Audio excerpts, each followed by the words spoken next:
Hi, I received a question from Jordan regarding the Amtech T144 5-digit combination padlock. Jordan's question was, how do you change the setting to put your own 5-digit code in? Right, Jordan, I'll just take this one out of the pack. Right, they all come with the factory default of 00000 on the front here. Okay, that means you can take the shackle, lift it up, spin that round. The red end cap here on the right hand side, you twist that 90 degrees, okay, and there is an arrow on here. So this little lump of metal that was at this point is now on the top.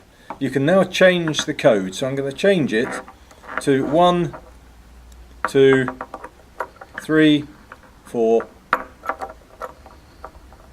5. Okay, so in line with this little lump in the metal, 1, 2, 3, 4, 5, I can now turn the red end cap vertical again, so the hole is in line here, and that's now set to that code.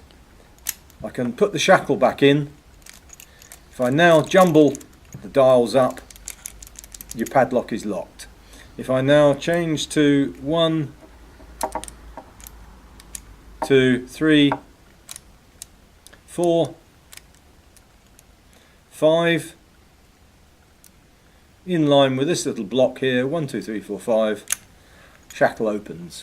That's all there is to it. I hope that helps. If not, please go to amtechdiy.com and ask another question. Thank you.